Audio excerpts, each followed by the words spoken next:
Okay. Okay, perfect. Well, welcome everyone to Peace Your Action USA's fourth speaker event of 2023. We're so glad that you decided to join us tonight. Tonight, we're going to be exploring the subject of social and emotional learning and demonstrate some practices used to cultivate emotional awareness and build resilience, specifically among youth. So throughout the event tonight, we're going to engage a range of activities, and then we'll hold a quick Q&A discussion to conclude the evening. First, we'll review the evening arrangements, as you can see here. So our event is beginning now. It is going to be recorded, so if you do not want to disclose your name, your voice, or your image, please change your participant name, mute your microphone, keep your video off, whatever you need to do to feel comfortable. You may type questions or comments in the chat, and we'll respond as we can. Speaker view or gallery view is recommended. And introduce yourself in the chat if you wish, as some have already done. Share your name, your location, and organization affiliation if that applies to you. So, all right, so thank you for joining us this evening. Tonight, we're going to dive deep into the topic of social and emotional learning alongside our guest speaker, Marianne Lanham from the Dream Queen Foundation.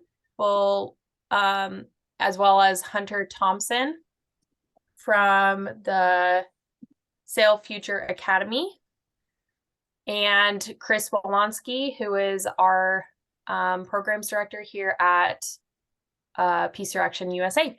So we'll learn about cutting edge research into social and emotional learning, plot future directions in the field, and share actionable methods to bolster emotional development in both youth and adults. So, here is an overview of our evening together. Tonight, we'll begin by exploring fundamentals of social and emotional learning, or SEL. We'll then review a wide range of applications for SEL among youth and adults. And throughout the event, we'll model a few of these SEL practices and highlight the Dream Queen and the Sail Future Academy's work with SEL and youth development. And lastly, we invite you to record your own questions and themes for discussion, as we'll conclude with an interactive Q&A reflection. So before we start our discussion, I want to share a brief introduction of our list of guest speakers.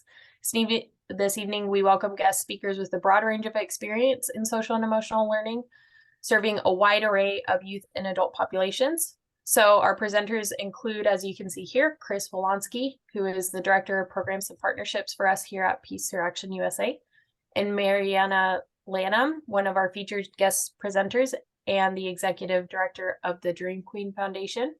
We also welcome Hunter Thompson from Sail Future Academy, which is an education provider doing revolutionary work at the intersection of SEL, foster care, project-based learning, and youth development. And for those who don't already know me, I'm Mary Bonney, and I work as a peace agent for the Calvert Peace Project. So we'll learn more about all these presenters, Chris, Hunter, and Mariana, after we briefly discuss the nature of our work at Peace Your Action USA. So Peace Your Action USA is the organizational host this evening. We are a national scope organization, and we have an exciting year ahead. So please spread the word to your friends and family about all we're doing.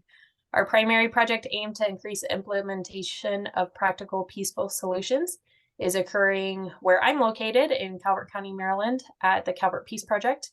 And this is kind of our flagship Peace Project site, which we hope to expand to other locations in the future. So we'd also like to thank our partners and supporters of this project, Broadview Church, as well as introduce the Calvert Peace Project, which is the home of our local effort in Calvert County. So the Broadview Church has a mission to grow deeper and broader in their spiritual lives while partnering to meet needs in the community. And they have been serving in Calvert County since 2003. The Calvert Peace Project's mission is to increase understanding, collaboration, and community among youth and adults in Calvert County by providing civic and social engagement activities with a specific focus on peace. So to kick off our night, first we would like to welcome, So as you participate in tonight's event, please engage in the activities and record any questions or themes you would like to bring up for discussion. So towards the end of our session, we will have an opportunity to engage in an interactive Q&A conversation. So if any thoughts come to you, please keep track of them and we'll discuss them later. Now I would like to welcome Chris Wolonsky, one of our featured guest speakers this evening, who will introduce us to the subject of social and emotional learning and share his potential journey his personal journey working in the service of youth development and potential. While you watch, please engage in the activities and record any questions you do have. Chris, we welcome you to introduce us to SEL. All right, great. Good evening, everybody. Really happy to see some familiar faces and familiar names and also some new ones too. So I think before we begin, I'm just going to begin with an invitation. We all came here because we were invited, and invitations really are rooted in relationship. So sometimes that invitation can be an invitation to establish a relationship with others, and sometimes that invitation can be to deepen our relationship with ourselves. So tonight I'd like you to join me in practicing something that's called a body scan. So we're just going to take one deep breath, and as we do, we're going to move through that emotional center of our body into that learning center of our brain. Because oftentimes our body can feel certain things, which influences the way that we feel things in our mind. And other times we have mental states that signal cues in our body. So we're gonna take a deep breath and kind of rest into that awareness of that intersection of the body and mind. So on the count of 3, just one deep breath. 1, 2, 3.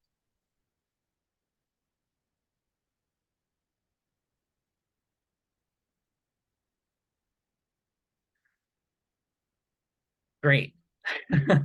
So yeah, when we're upset, we might hold that energy somewhere in our body. Other times when we're happy, we may feel exhilaration in our chest. We could feel a sense of tightness. If we're angry, sometimes people get hot. Or if they're hungry, that can then make you angry. I'm sure there are people in the audience who have experienced the phenomenon of hangriness. Feel free to raise your hand if that affects you every once in a while. But yeah, the body is a cue. So this small little activity that I just modeled for you is rooted in SEL practice. It's called a body scan. This is simply just one of a wide range of modalities and practices and activities that we can use with youth to help encourage them to deepen their relationships emotionally with themselves and with others. So before I begin, I want to start with a story. Meet Mike. Mike is 9 years old. He's a 3rd grader. I think we all know Mike, even though we may not know the boy in this photo. Last night, Mike's parents had a conflict. They were yelling and shouting, and there was just total disarray in the household. Voices were raised, and Mike went to bed super late. He had an even harder time waking up in the morning, which meant that his mom was frustrated with him and said, "Mike, get up out of bed. You're going to be late for school again." So he ran down the stairs, shoved a bowl of Rice Krispies in his face, and ran out the door with his backpack swinging, chasing after the bus. He chased the bus down the block, and then finally the bus driver stopped for him and said, "Mike, get on the bus. What are you doing? You're so late, kid."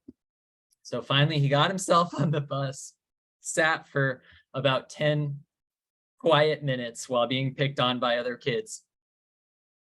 And then when he arrived at school, he asked himself, "Oh, did I remember my lunch?" So then he looked in his backpack, rifled through the contents of his backpack, only to discover that he did in fact have his lunch. But now after looking for it, he was actually late for class. So the front desk lady told him, "Mike, you're tardy. Get yourself to class." He shows up to class only to have the teacher tell him, Mike, you're late again. At this point, Mike had a tantrum. He threw his backpack against the wall and screamed. And the teacher said to him, Mike, that is no way to behave when you enter the classroom, young man. I'm going to march you down to the principal's office. So the young woman, the teacher walks him down to the principal's office. And there he is in the principal's office, across from the big old desk, and only to have the principal ask him, Mike, what's wrong with you? Why are you coming in like this? And the teacher says, oh, I don't know what's wrong with him either. He went from 0 to 10 in 2 seconds flat. So now I just want to pause at this moment, right? This kind of cliffhanger moment where Mike is in the principal's office and everyone is kind of looking at him and saying, what's the problem with you? And now I'm gonna take us into breakout groups. And when we go into these breakout sessions, you're going to be with 3 or so people, and I have 3 questions for you to discuss. These are pretty simple questions, so try to remember them as you enter your breakout session. First, can you describe a time when you have felt like Mike? Second, have you ever met a young person who has had a similar experience to the one Mike is having? And 3, what do you think would have helped Mike in this situation? So with these 3 questions, I'm gonna pop us into breakout sessions and we'll go from there. All right. So you all should be getting an invitation at this point. So if you could please just join your breakout session and yeah, discuss these questions. Can you describe a time when you felt like Mike? Have you ever met a young person who has had a similar experience? And what do you think would have helped him? And then we'll come back in a few minutes and talk.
Hi, Christina.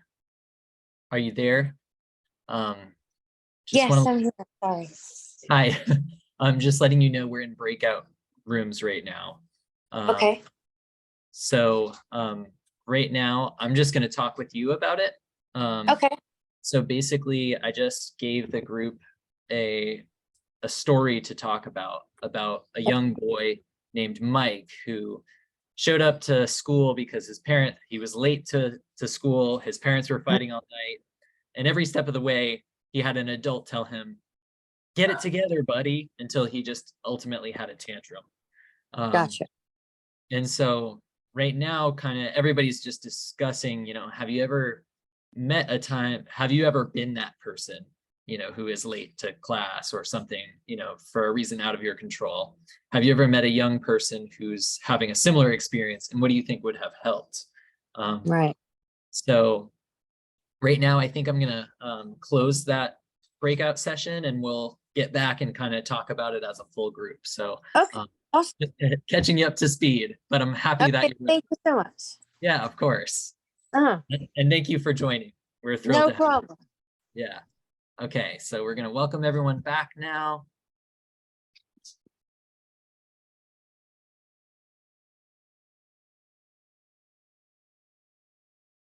So those breakout rooms should be ending in a minute, and we'll see people filter back in.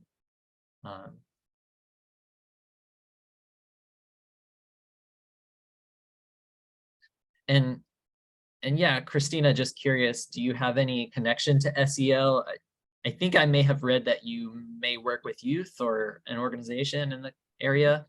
No, actually, we're a year old now, a Okay. nonprofit. And so a lot in my ministry is more gained towards youth. So, but I Okay. really feel like, in today's society and overall humanity, we have to invest in what's up and coming. So the youth are so important to just our community and what we're teaching them about life. Yeah. So, and feeding them that knowledge. So I always, I feel like knowledge is the key and the secret to happiness and everything. So I try to know as much as I can. And honestly, I was really intrigued by, I signed my son up for the youth program that's happening this summer. I really would Oh, like a lot fantastic. of information on that so I could pass that along, because I know plenty of parents and people throughout organization that, awesome. I think it's an awesome Yeah. opportunity. Oh, thank you. Yeah, we would be thrilled to talk more about that. And thank you so much. We can't thank you enough for wanting to share that, because that's something we're really eager to share with the community. No, I'll be happy to pass the word along as much as possible for sure. I'd love to Thank support you. the cause. Thank you. Well, welcome back, everybody. Kind of excited to hear what everyone had to share. I guess right now I would like to invite us as a whole group to maybe just discuss these questions. If you had one person in mind, or a time where you felt like Mike, or something that you came up with that you think could help him, feel free to just kind of popcorn in right now and share what you found in your groups.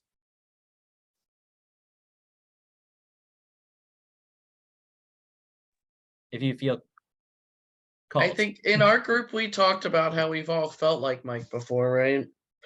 But also, where to me, what happens a lot, and I think this is kind of where we're going, is that we jump to the worst possible conclusion on why the kid's late, and not giving them that, space to kind of explain what's going on. And with so many things happening and the reaction, there definitely should have been a, hey, let's step out into the hallway and have a conversation kind of thing.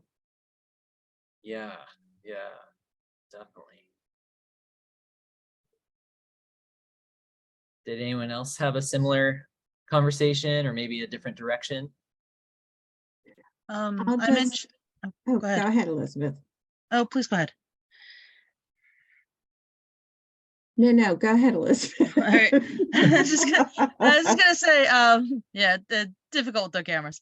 I was just gonna say, I was remembering how, between when I went to school and felt like Mike, and when someone who had a similar circumstance in a family when he went to school, they had built in a new way to identify issues with students that might be more medical or home-based, and they had put procedures into place to how to work with the parents to discuss like ways to prevent buildups. So I saw that as a sign of progress in that one individual school. And it was kind of a way down because this person started getting support with their issues, they were getting picked on less, which is causing less violence in the halls, but also like it had a ripple effect that was rather interesting. So yeah. Wow, yeah, that's fascinating. That whole kind of like ecology of behavior. I was going to say, I mean, this is something we call it an academic, or at least I do. I call it an academic symptom, where I work at the College of Southern Maryland. So everything, every behavior, it's kind of the open-ended question of, okay, what is this indicating? What is going on with you? So just like Mariana was saying about the hallway is just the gentle, how are you doing? What's up?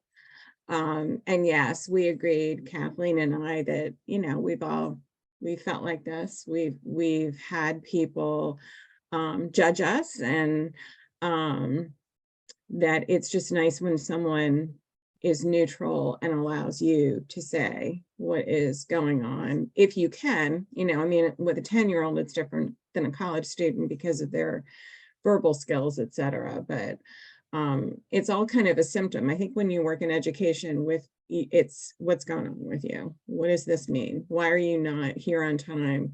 Why are you not turning this in? Why are you not attending? Why are you not acting like you want to be here, engaging? Yeah, thank you for sharing that. And it's interesting how those patterns still go on into early adulthood. I think they just continue through a lifetime. Oh yeah. Yeah, that was kind of a segue into an adult point. Yes, that's for sure. I would say that's me too. Yeah. Okay. Would anyone else like to add any other thoughts before we move on here? Okay, well, thank you for sharing.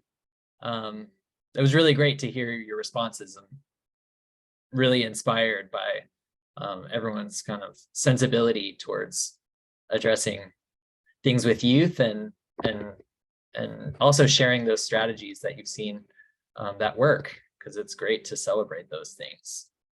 So yeah, I think, one of the themes that we all came upon here was that, what if there's nothing actually wrong with Mike and that, he didn't go from 0 to 10. He actually started at an 8 this morning, just because there's so much going on around him. So I think that's like kind of important for us to remember that that's number one. And also number two, it's just that he hasn't also, I mean, he's a young child at this time, so that's okay, that he hasn't learned this skill set yet, about how to kind of regulate his emotions. And so presenting social emotional learning, I would just like to kind of set that as a framework. This is really just a range of skills and abilities that can be cultivated throughout our lives, and it never stops, as we've pointed out here.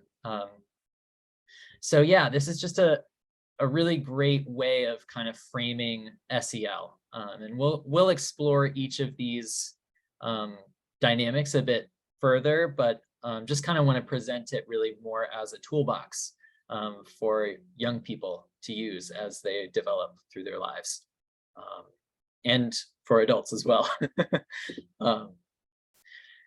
And also, I would like to kind of stress the significance of stress, and how emotional regulation is really a public health concern.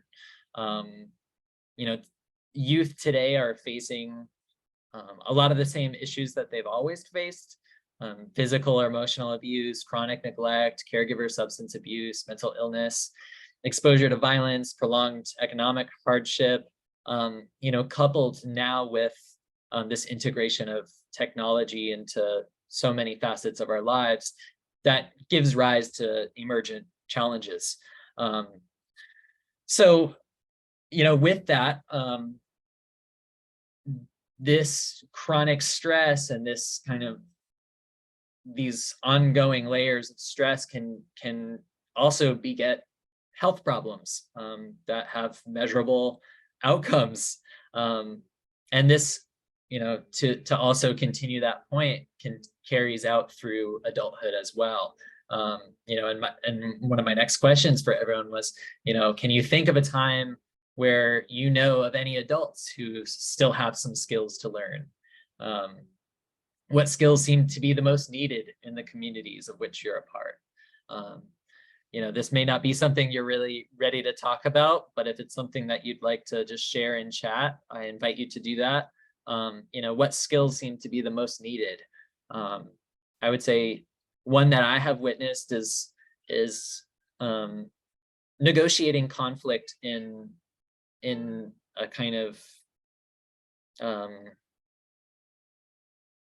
balanced, equanimous way, I guess. And not to shirk from conflict, because there are times when having disagreement is actually important. But that's at least one skill set that I've noticed in my adult life, and it's great to see people sharing.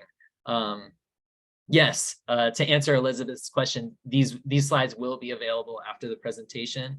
We'll have a whole range of resources for you as well to share.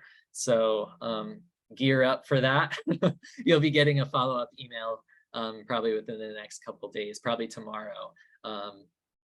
And we'll also have this on our website for you to refer to.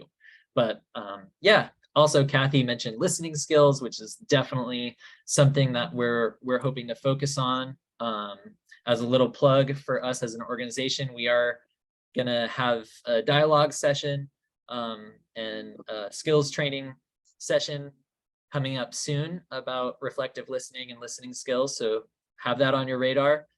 Caroline shared communication. Yes, most definitely. I think communication is a capacious term that fills so many dimensions of our work here. So what is SEL exactly? Let's get into that. I'll give the kind of academic definition here from the Collaborative for Academic and Social Emotional Learning. They define SEL as the process through which children and adults acquire and effectively apply the knowledge, attitudes, and skills necessary to understand and manage emotions, set and achieve positive goals, feel and show empathy for others, establish and maintain positive relationships, and make responsible decisions. And they outline that process in this awesome graphic, which I think, really does a great job of communicating how these skills are nested inside a wider network.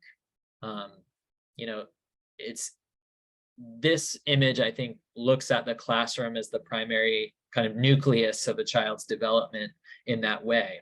And, that echoes into and out of schools and also homes and communities. Some of the people that we have on with us tonight are directly involved as teachers, and others, are like Sandra, like grandmothers, and they're community members who are contributing in their own ways. And so each of us has that task, I think, to support this social emotional learning, whether that exists, in a school environment or not. It can be a kind of non-traditional setting beyond just kind of the academic presentation of SEL. That said, I also would just kind of like to present SEL as a bipartisan enterprise. It's, right now, I think it's being portrayed in the media and garnering media representation that may not be, that may not give credence to the full scope. And actually SEL has been something that's been encouraged on both sides of the aisle, really. And it was a big part of, it's championed by progressives today, but was a really significant part of the Reagan administration and character education. And we've all probably had some measure of SEL in our upbringings and lives. But there's also some challenges to SEL, particularly around intercultural exchange. One thing that we are really thoughtful about at Peace Through Action is communicating with diverse groups and making sure that when we're teaching skills on nonviolent communication, that we're not essentially going to a community, particularly a community of color or an ethnic community, and telling people how to talk. So there are challenges to teaching anything, but SEL is particularly important to have that cultural competence because socialization is so enmeshed with the nature of that learning. So next, a lot of these skills are often presented as soft skills, which is, I think softness is actually okay to champion and celebrate in our culture. But I think sometimes that soft skill is a bit maybe demonetizing in a way. And it seems as if that emotional intelligence is not so important. But in fact, there was a recent study that came out from the World Economic Forum, and this was published by Inc. magazine, that displayed these are the 10 most desired skills for the modern workplace. So I just kind of invite you to look at these skills here and see, how many of them do you think are related to SEL?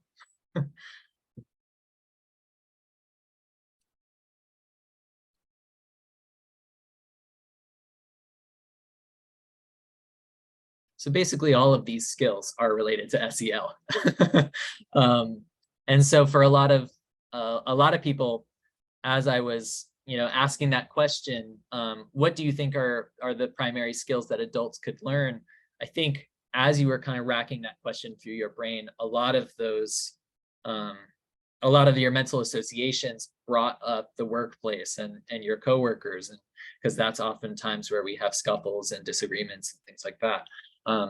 So SEL is simultaneously character building and great for the integrity of the individual, but also it is actually a practical asset that equips young people with an ability to enter and thrive in the modern workplace. So yeah, I kind of wanted to give that broad sense of what SEL is. So now I'm going to turn to our other speakers and we're going to learn more about how it's implemented in practice. Awesome. Thank you so much for that, Chris. So now that we have that brief overview of social and emotional learning, we now will turn to our guest speakers to introduce us with their work with SEL in practice and discuss how they apply SEL principles in their connections with youth. So first, we're going to have Hunter Thompson from Sail Future Academy, which is an innovative foster care agency and private school based in St. Petersburg, Florida. So we welcome Hunter to our session and we invite him to share about his work with SEL at Sail Future. Hey everybody, how's everybody doing tonight? Appreciate y'all making time for me to be here. These are some lovely images you guys pulled. So just a little bit of background. So my name's Hunter Thompson. I'm the co-founder and the COO of Sail Future, and we're based out of sunny St. Petersburg, Florida. And so we've been on a pretty incredible 8-year journey with social emotional learning and with working with at-risk teens. We got started about 8 years ago working with kids and putting them on sailboats as an alternative to incarceration. So working with a number of really high-risk teens who were part of the juvenile justice system, and we would take them out sailing to different parts of the world. We actually ran programs in North Africa. We ran programs in the Caribbean with those kinds of students. And our longest program was about 3 months in length. And what we learned at the end of those 3 months is no matter what kind of curriculum we had, what kind of social emotional learning and relationship development we had with those students, 3 months was not enough time to make an impact on shifting the life trajectory of those teenage boys.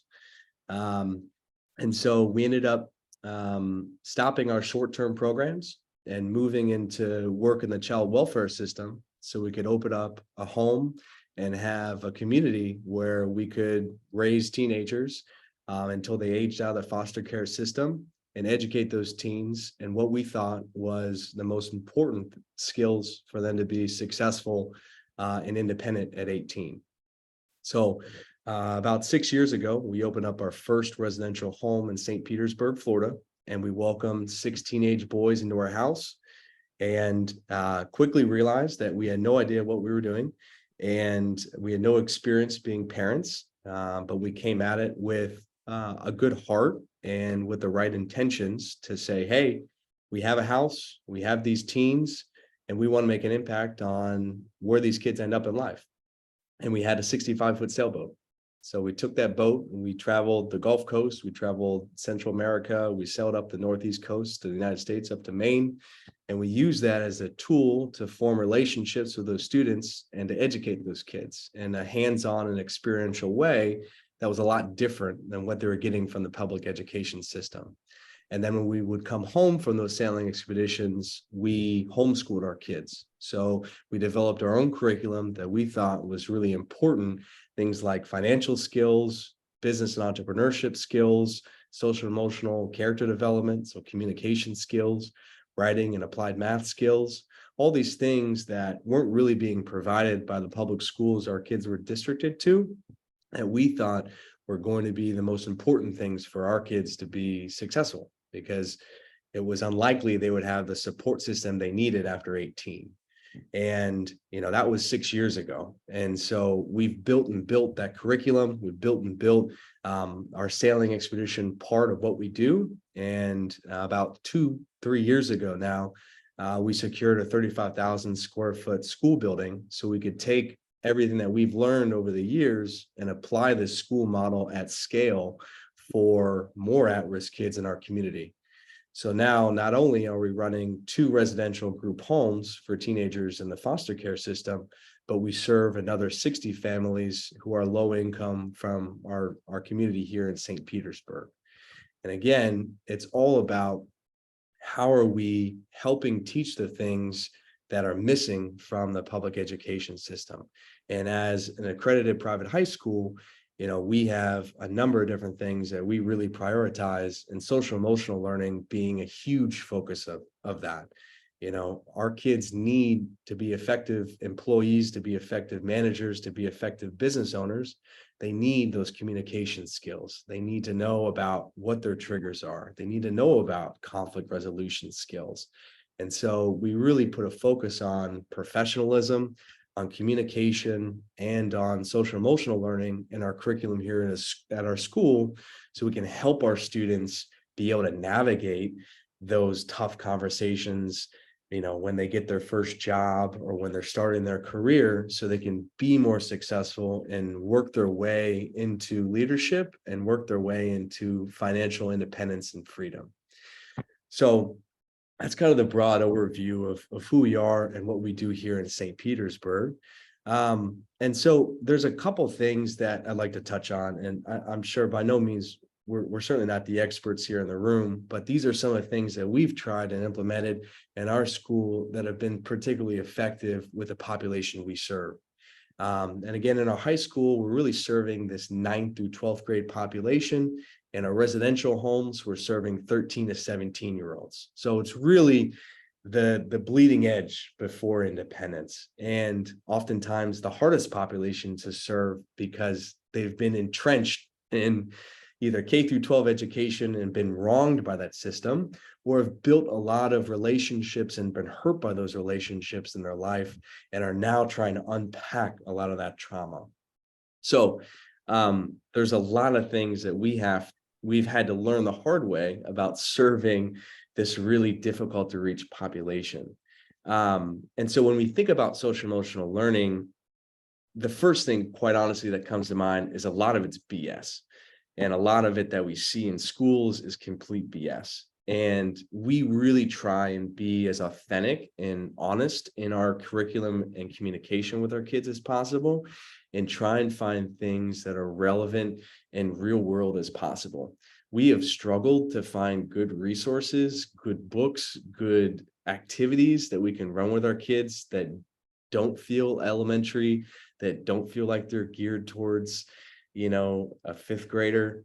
It's been hard to find that for the high school student, but we've been trying our best to be creative in terms of how we can create these opportunities of controlled chaos and conflict that help us create a platform for better communication and this kind of social emotional work.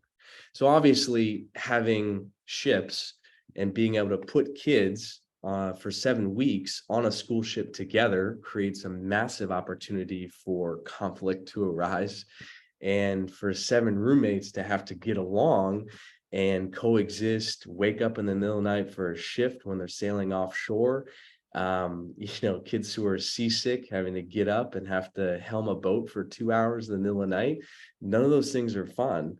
And they create tension and conflict. But we found that the most effective way to teach these skills is to have them live them, experience them, and work through those opportunities. So obviously, inherently in our model, we create the platform for this kind of learning through our sailing expeditions, through being away from home for 7 weeks.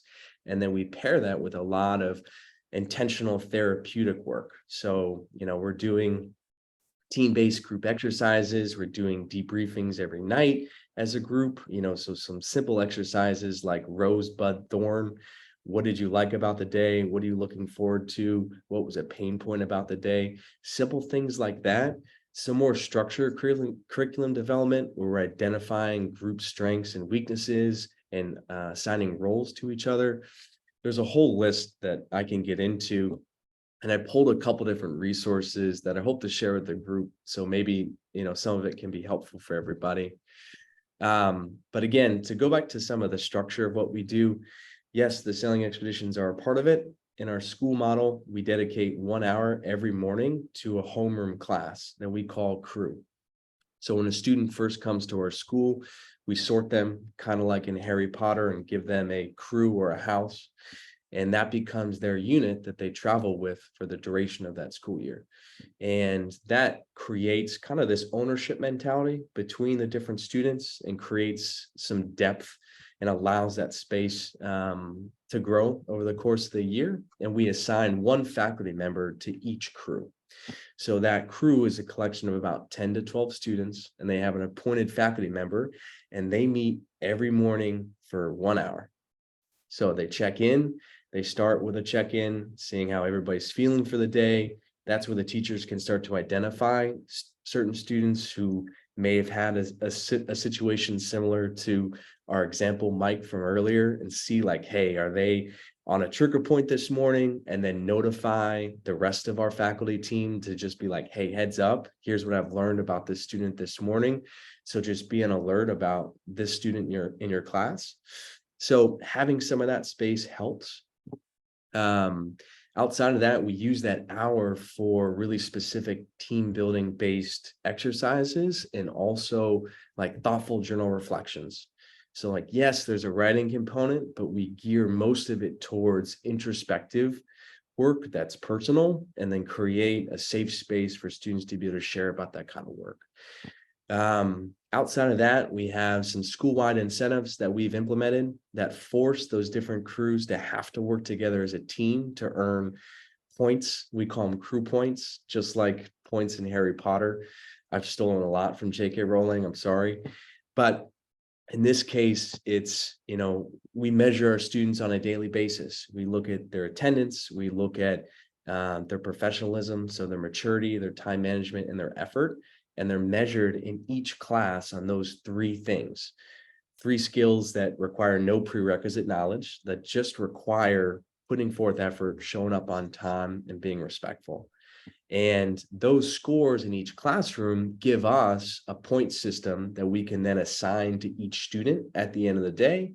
that when in collected, we have every student with a score that then gets averaged together to give the entire group a score. And so what that does is creates a daily conversation around, hey, why is our score low? Why, who scored what and why? And how can we help hold each other accountable to reaching a higher score so we can unlock that weekly or monthly incentive that's built into the school model? And so we build it in with a simple like pizza thing kids can win on Fridays. We build it in with a school store. There's a couple areas that we put it into. But again, we're just creating the opportunity for these groups to have to work together and feel incentivized to work together. So that way we can start this social emotional conversation. Because what happens is very quickly students are like, listen, like, I don't know why I screwed up today. And then the rest of the crew can sit there and go, well, I can tell you why you screwed up yesterday. And here's what happened. And so there's so much peer accountability that goes on. And then if we can direct the conversation back to, well, we're having this honest and open conversation because we want to hold each other accountable. So that way we can win together. So it's creating a platform for not just me as a teacher and instructor having to hold kids accountable, but for other students to hold each other accountable and be the police for me. So that's another structural thing that we kind of built into our school that helps. And then on top of that, we have an intervention specialist. So we actually have a full-time employee that just plays zone between our classroom spaces. And their entire goal is to build relationships that are authentic with those kids and know them, know the ins and outs, know what's going on at home, make the phone calls to parents when the students aren't there. And then if they see things that are happening that are either going to cause that kid to trigger or identify behaviors like a kid with his head down, pull them out of class and have that one-on-one conversation away from the rest of the classroom. And then try and unpack and create space for that kid to talk about what's going on so they feel ready to return to the classroom. So we talked about first hour of the day dedicated social emotional learning, having an on-campus intervention specialist who can play zone between different classrooms and pull students out as necessary, and then incorporating some school-wide incentives that can help create and foster some group-based communication. And then lastly, we have a registered mental health intern who meets with students here and develops, we actually bill for Medicaid, and they develop individualized treatment plans and then do about 30 minutes of one-on-one counseling and mentorship with each one of our students, and then does group mentorship after school. And we threw out the word counseling because it scared all of our kids away. So we call it mentorship and we call it adventure club. So that's at a broad level. We doing okay on time, Chris? I think, Oh, you go ahead, Mary. sorry, I think if it's okay with you, Hunter, we have absolutely loved hearing about Sail Future, and I'm just so impressed with all you do. You've really thought through this, and we're excited to see those resources. If it's all right with you, we're going to go ahead and transition to Mariana Lanham. Yeah. She is from the Dream Queen Foundation. It's based here in Calvert County, Maryland. The Dream Queen Foundation operates programs for women and girls with a special focus on teaching teenage girls the importance of responsibility and leadership. We welcome Mariana to our session, and we invite her to share about her work with the Dream Queen Foundation. Thank you. Hello. I don't want to follow Hunter. That was a great presentation, and that was awesome. I would rather also maybe take the screen down just so we can have a conversation without the sharing. Is that possible? Or you can have that, I guess. So I'm Mariana. Again, I'm the executive director of the Dream Queen Foundation. Organization was founded by volunteers back in 2015. I took it over about a year and a half ago as the first employee. And I'm the program director as well as the executive director, which means I don't sleep and I add weird hours into days.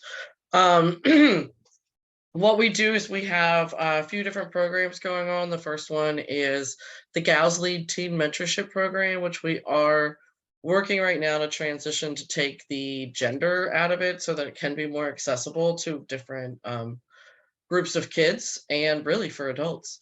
We also have a training for anybody who wants to become a mentor. It's a leadership program that is a 1-day, 8-hour course that also we have for all of our facilitator mentors. They have a monthly accountability and different ways that we try to support them as they're supporting the youth in the community. And then the last thing is our women's collective. And really what we're trying to establish is a all the way from middle school into adulthood opportunity and a safe space for people to come together and be in a non-judgmental space where they can grow and become and do and all the things that we want, and really for us to support each other and to also understand that everybody's a person. And just like for Mike, man, I've been Mike. I've had one of those days. And just knowing that other people have bad days and things happen, and trying to remember the best possible outcome of why something happened versus jumping to conclusions, right? So the one thing I was going to talk about tonight, if we have time, was courageous conversations, and it's actually a page out of our book. So our curriculum is based on 4 pillars. It's know yourself, dream big, overcome obstacles, and take action.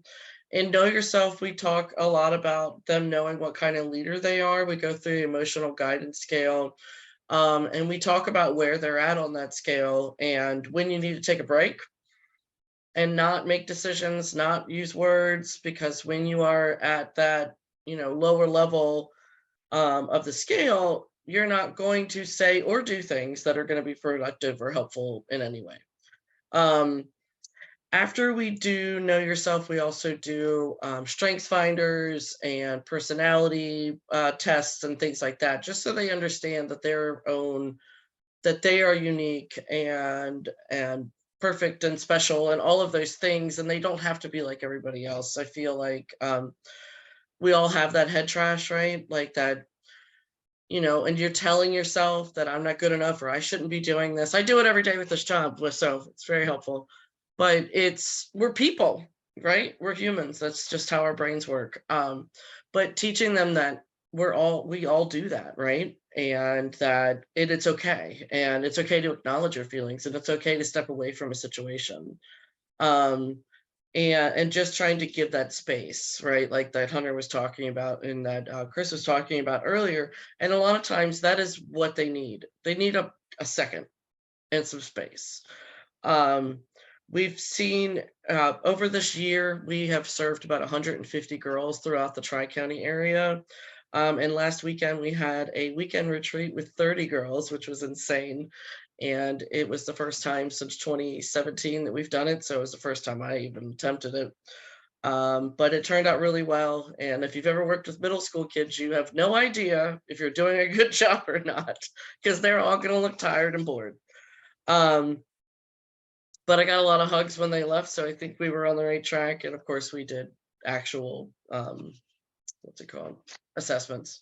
But anyway, when it comes to critical conversations or courageous conversations, there's like 2 sides to that. The way we talk about it is first acknowledging people that did do great in your lives. I think just in general, we don't give people who are amazing to us the credit they deserve. And just taking a second and taking a step back and being like, thank you. What you did today was awesome. And a lot of people are like, what did I do? And you're like, no, that time you took, that minute that you took aside, whatever it was effective and helpful and appreciated. So just talking about acknowledgements and why that's important.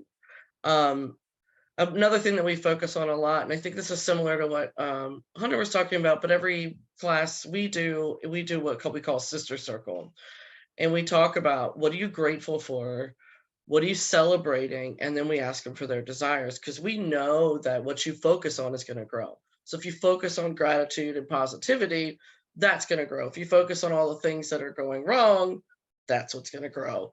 And just helping them through that process of, the self-blame and thinking that everything is bad in my life and all this. And and just, just take a step down, there's a lot of opportunities out there. Anyway, so the other side of a courageous conversation is the harder one, right? Like something goes on in your world and you don't know how to talk to the person. Like a lot of times you'll hear, I don't know, somebody told you somebody said something about you, right? And if you're talking about high school kids, it's, I heard you were talking about me and now I'm angry or whatever. And you really want to say, wait a second, like, how can we get from you to that person and get that middle person out and help you have a conversation with them that's actually going to be effective in finding out what actually happened. I think we jump to conclusions a lot. An example we were talking about earlier today with the women's group is like, you'll talk to somebody for like a week straight and talk to them constantly, and then you don't talk to them at all, and you assume it's because you said something wrong and now they hate you. And then 6 months goes by and you see the person and they're like, no, I was just sick and busy, and it's like, why were we playing this game? So I did put, I know it's 8 o'clock, so but the whole thing about the courageous conversations is trying to make a powerful request, acknowledging somebody, and really saying how it affects you and why you are trying to come up with some kind of solution with that person so that you can move forward in your relationship, versus just cutting ties, jumping to conclusions, and making decisions without actually knowing everything that's happening. And we will have that in the resources so people can actually go through the steps. It's pretty easy. It just is, we call it a powerful request. So I will go ahead and stop talking now because I know we tried to keep this at an hour. Awesome. Thank you so much, Mariana, for your amazing work you're doing with youth. I've loved listening to both of you, and I wish we could keep talking about this all day because it's amazing to hear what you're doing. We're going to have a very brief Q&A session. You can feel free to ask our guest speakers any of your questions. You can raise your hand or you can put it in a chat. For time, we'll probably only take a few, but feel free to go ahead and send those over and we'll field them as they come.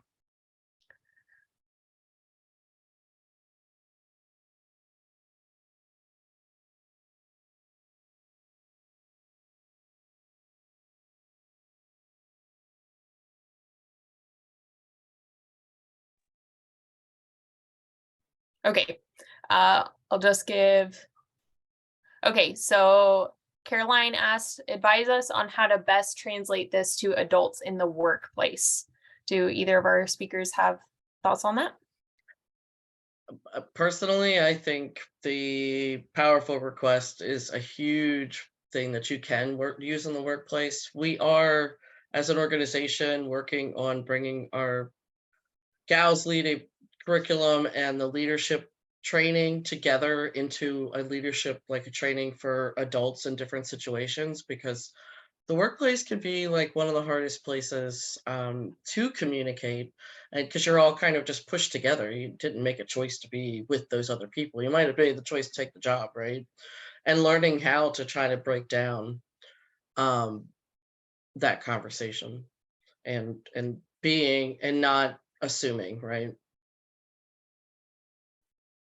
Thank you. Kathleen asked, Hunter, how did you come up with the idea of using sailing? Yeah, good question. So I don't really have a background in sailing, neither does our CEO. But boats were kind of naturally a tool for confinement, to be honest with you, when we first got started as an alternative to DJJ.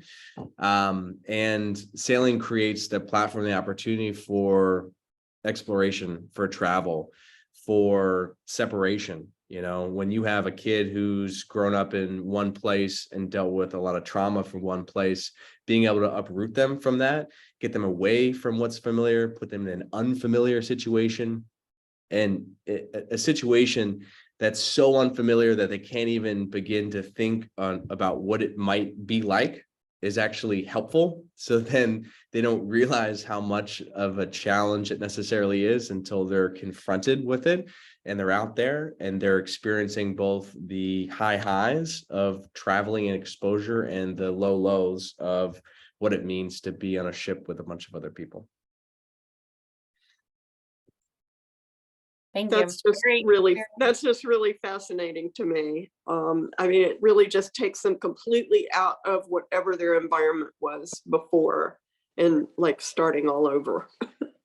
Yeah, completely. And especially in a sport that's as high-towered as sailing is, there's a very specific demographic that typically has access to water or has access to a yacht, especially the size that we're sailing on.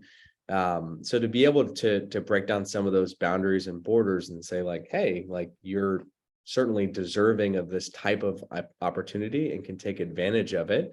And here's the value that this can provide, does a lot for the communities we serve. Thank you so much, Hunter, for your thoughts. We're going to go ahead and close out. A huge thank you to our guest speakers. And you'll, as Chris mentioned earlier, we'll have a follow-up email with more resources that were discussed. I do want to direct you in the chat. There's a link to an interest form for our Peaceful Leadership Summer Experience. So this is for youth.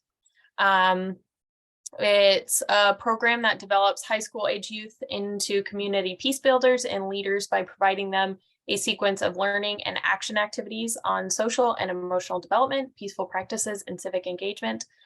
We are super excited to be doing that, and that is this July 10th through 14th, and Chris and I will be there to help facilitate. So send your youth our way. And we would also like to invite you to engage with Peace Through Action USA. We welcome volunteers and value your participation at all our events. We also really, the question, is it specific to Calvert residents? It's geared towards Calvert residents, but if you know people close by, I'm sure they could come too. We're partnering with Calvert Parks and Rec. So it is in Calvert County, but I don't think we're necessarily discriminating in any way. We just want to help youth in the area. But yeah, and so here's a link as well to look for in the chat. It's a post-event survey, so we'd like to hear your thoughts. Tell us what went well, what didn't go well, what you would like to hear about in the future. And thank you so much for joining us tonight to learn about social and emotional learning. Thank you, everybody. Hey guys.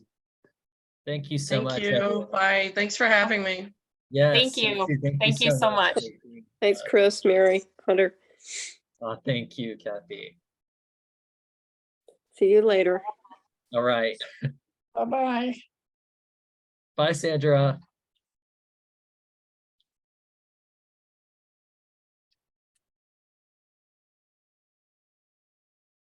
Thank you, everybody. All right. Adios. Thank you. All right. Would you guys like to connect over Teams maybe? Oh, you're muted. We can if you'd like to. We have a few Actually, let me close the recording here.